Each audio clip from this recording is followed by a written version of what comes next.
ইয়াকা হলো মাফুল, না'বুদু হলো ফেল। আরবি বাক্য গঠন করার নিয়ম হলে আগে হবে ফেল, তারপর আসবে মাফুল। কিন্তু আল্লাহ তাবারাক ওয়া তাআলা আয়াতে কারিমার ভিতরে মাফুলটা রাখে না, ফেলটারে পরে আনছে। আল্লাহ কি তাহলে গ্রামার জানে না? কতক্ষণ ব্যাকরণ বোঝে না? তাহলে আল্লাহ মাফুলকে আগে দিলেন কেন, ফেলকে পরে দিলেন কেন? মুফাসসিরিনে কেরাম লেখে ফেল এবং মাফুল এটা যদি তার স্থান পরিবর্তন করে তার অর্থের ভিতরে তাকিদ আসে, জোরদারিত্ব প্রকাশ পায়। না'বুদু ইয়াকা যদি হতো শব্দটা, তাহলে এর অর্থ হতো আমরা আপনার ইবাদত করি। কিন্তু যখন ইয়াকা না'বুদু এসেছে তার অর্থ হলো আমরা আপনারও ইবাদত করি। কথার ভিতরে পার্থক্য আছে না নাই? না'বুদু ইয়াকা আপনার ইবাদত করি, বোঝা যায় আপনার ইবাদতের পাশাপাশি অন্য কারো ইবাদত করি, সম্ভাবনা আছে। কিন্তু যখন বলি আপনারও ইবাদত করি, কথার ভিতরে এই সম্ভাবনা নাই, আপনাকে ছাড়া অন্য কারো ইবাদত করি না। সম্মানিত ভাইরা, বাবাজিরা, আমার বন্ধুরা আমার, এই কথাটা আপনি নামাজের ভিতরে স্বীকার করতেছেন প্রত্যেকদিন 5 ওয়াক্ত 5 বারে কথা কোন আমি আপনার গোলাম, আপনার ইবাদত করি, আপনার কাছে সাহায্য চাই। কিন্তু বাবা নামাজের বাইরে যাই আপনি আল্লাহর বিরোধিতা শুরু করেন কেমনে?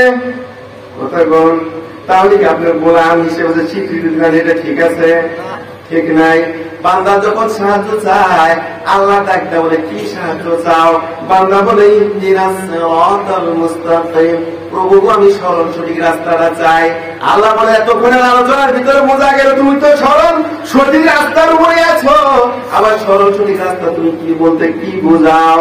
বান্দা বলে প্রভু গো দুনিয়ার জমিনে চলতে গিয়ে আমি দেখি অনেক মত, সকলেই যার যার মতটাকে প্রাধান্য দেয়, ভালো বলে আমি কোন পথে যাবো সেটা তো বুঝি না। এবার আমার বোঝার দরকার, এগুলো সরল সঠিক রাস্তাটা আমি চাই। সরল সঠিক রাস্তা বলতে বান্দা তুই কি বুঝাস?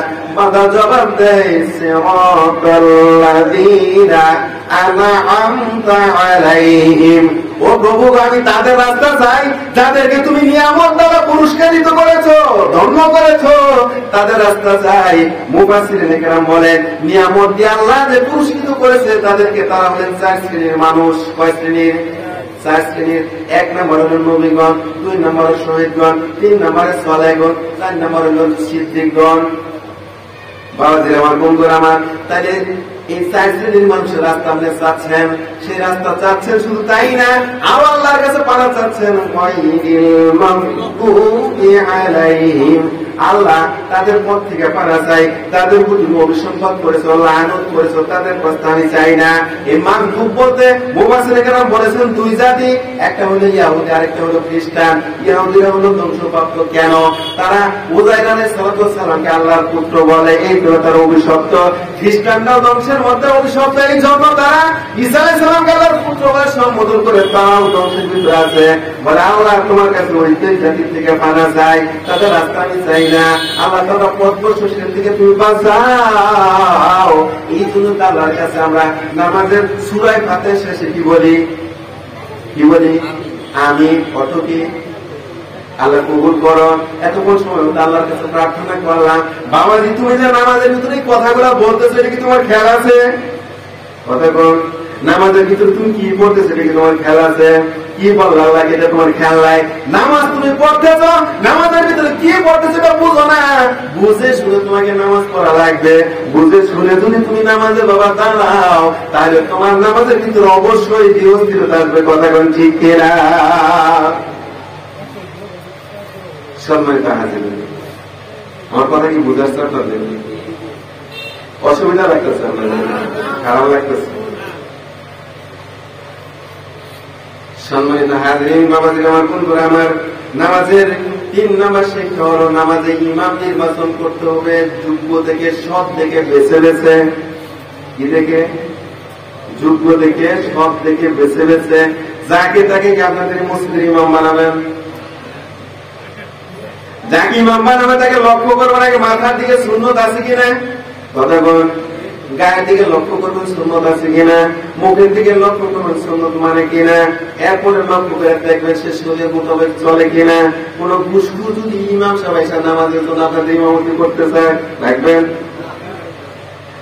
ঘুষ নিতে নিতে বাবা আমরা শেষ পর্যন্ত বাড়ি পর্যন্ত ঘুষ নেই গোপনে। কথা কন, ইমাম সাহেবের বউ আবার মার্কেটে যায় কিনা, কিরণ মালা দেখে কিনা, কথা কর সেটা বেশি। এই খোঁজ নেওয়ার পরে বাবা আমরা ইমাম রাখি। সম্মানিত ভাইরা, বাবা দিলে আমার বন্ধুরা আমার, যে ইমামকে এত দেখে শুনে খুশাই খুশাই একটু বেছে বেছে ইমাম রাখা হলো, তার দায়িত্ব কি? খালি 5 ওয়াক্ত নামাজ পড়াবে, এই তো কাজ নাকি? এর চেয়ে বেশি? আচ্ছা বলেন তো, ইমাম সাহেব কি কেউ 10 টাকা ঘুষ দেবে? কিন্তু বাবা একটু খেয়াল করেন, আমাদের শিক্ষার যে ওরা রাখতে পারতাম ধরে, তাহলে বাংলাদেশে তারা ইমামতি করতেছে 1734 জন মানুষ, এদেরও যদি আমরা যোগ্য বেছে বেছে করতে পারতাম নির্বাচন, তাহলে বাবা যেন আমার বন্ধুরা আমার, একটা ঘুষখোর সুদখোর কোন মানুষই কোন জায়গায় বসতে পারতো না। কথা কোন ঠিক না বেশি? যাদের কাছে সরকার কোটি কোটি টাকা দেয়, ওই টাকাগুলো নিজের পকেটে থেকে জনগণকে বঞ্চিত করে। কথা কোন ঠিক কিনা? মাইক সম্মানিত ভাইরা, বাবাজি আমার, বন্ধুরা আমার, নামাজের 4 নম্বর শিক্ষা হলো, নামাজের ইমাম যদি ভুল করে তাহলে পিছন দিক কি দিতে হবে? লোকমা দিতে হবে। কি দিতে হবে? লোকমা দিতে হবে। লোকমা মানে কি? পুরুষ মুসল্লি যদি হয় তারা পিছন থেকে বলবে আল্লাহু আকবার, সুবহানাল্লাহ, আলহামদুলিল্লাহ, তাকবীর দেবে, যে কোনো একটা দিয়ে হবে। আর যদি মুক্তাদি মেয়ে লোক হয় তারা তাকবীর মুখে বলবে না, হাতের এখানে তালি বাজাবে এইভাবে। ইমাম সাহেব বুঝবে পিছনে তার মুক্তাদিরা তখন সংকেত দিচ্ছে তার ভুল হচ্ছে, তাহলে ইমাম তখন কি করবে? ভুলটা সংশোধন করবে। ঠিক না ঠিক? আর মুক্তাদি পিছন দিক থেকে মুক্তাদি বারবার সংকেত দিতেছে, লুকমা দিতে আছে, ইমাম সাহেব ভুল করতে আছে, সংশোধন করে না, তখন মুসল্লির দায়িত্ব কি? তখন মুসল্লির করণীয় কি?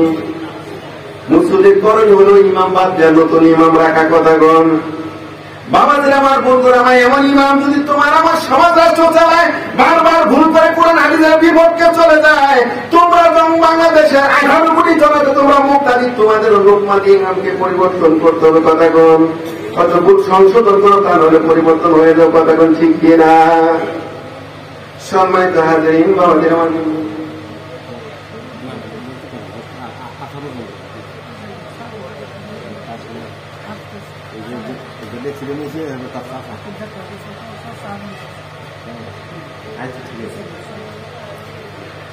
সম্মানিত ভাইরা, বাবাজি আমার, বন্ধুরা আমার, তাহলে নামাজ পড়লেই বাবা নামাজ কবুল হবে এমন না। তোমার নামাজের ভিতরে কমপক্ষে কয়টা বিষয় থাকা লাগবে?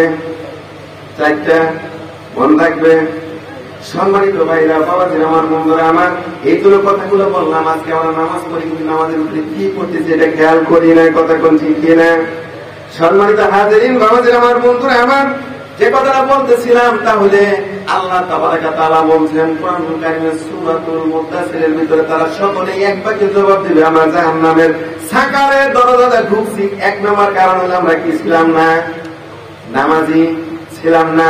সাকারে যাওয়ার কারণ কয়টা বলছিলাম? কয়টা? 4টা। তার 1 নম্বর কারণ হলো আমরা কি করতাম না? নামাজ পড়তাম না। 2 নম্বর কারণ হলো মিসকিন। প্রভু গো, দুনিয়ার জমিনে আমরা ফকির মিসকিন অনাথ এতিমদেরকে খাদ্য দিতাম না, খাবার খাওয়াইতাম না। তার মানে হলো দারিদ্র মুক্ত সমাজ গঠন করার জন্য আমাদের কোনো ভূমিকা ছিল না।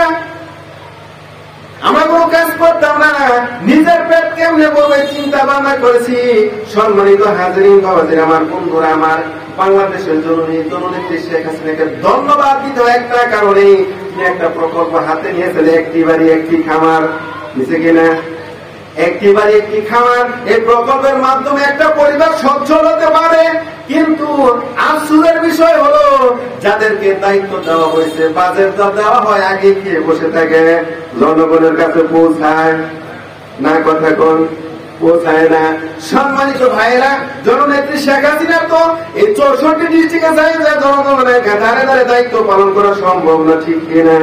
আজকে যাদেরকে দায়িত্ব দেওয়া হয়েছে মানুষগুলো, আজকে সেগুলো কে বসে থাকে? নিজের পকেট ভর্তি করে বসে থাকে। একটাই মাত্র কারণ, যারা উচ্চ শিক্ষায় শিক্ষিত ওই মানুষগুলা যদি কোরআনের শিক্ষায় শিক্ষিত হতো, 1টা টাকাও নিজের পকেটে ঢুকাতে পারতো? পারতো না এই জন্যই যে তার ভিতরে আল্লাহর ভয় ঢুকতো। কথা কোন ঠিক না ঠিক?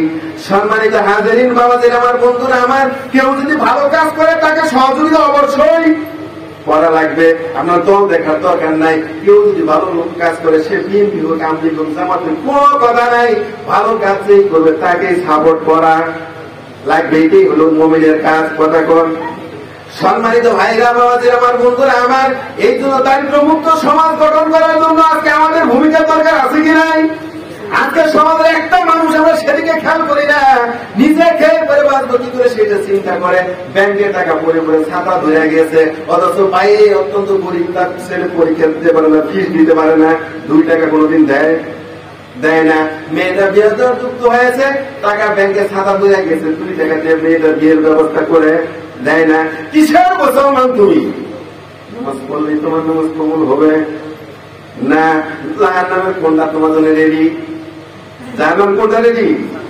সাকার তোমার জন্য রেডি। খেয়াল দেখো বাবাজির আমার বন্ধুরা আমার, আব্দুল্লাহ ইবনে মুবারক রাহমাতুল্লাহি আলাইহি তার জীবনীতে রয়েছে তিনি এত বড় বুজুর্গ আলেম ছিলেন, কোন আমার সমাবেশে যদি তিনি হাজির হইতেন তাহলে সমস্ত আলেমগণ বলতেন আকাশে যেমন পূর্ণিমার চাঁদ হলে ওই আকাশে যেমন তারকারা দেখা যায় না, আব্দুল্লাহ ইবনে মুবারক যদি ওলামার সমাবেশে হাজির হয় তাহলে তার আলোতে অন্য আলেমদের আলো ম্লান হয়ে যায়।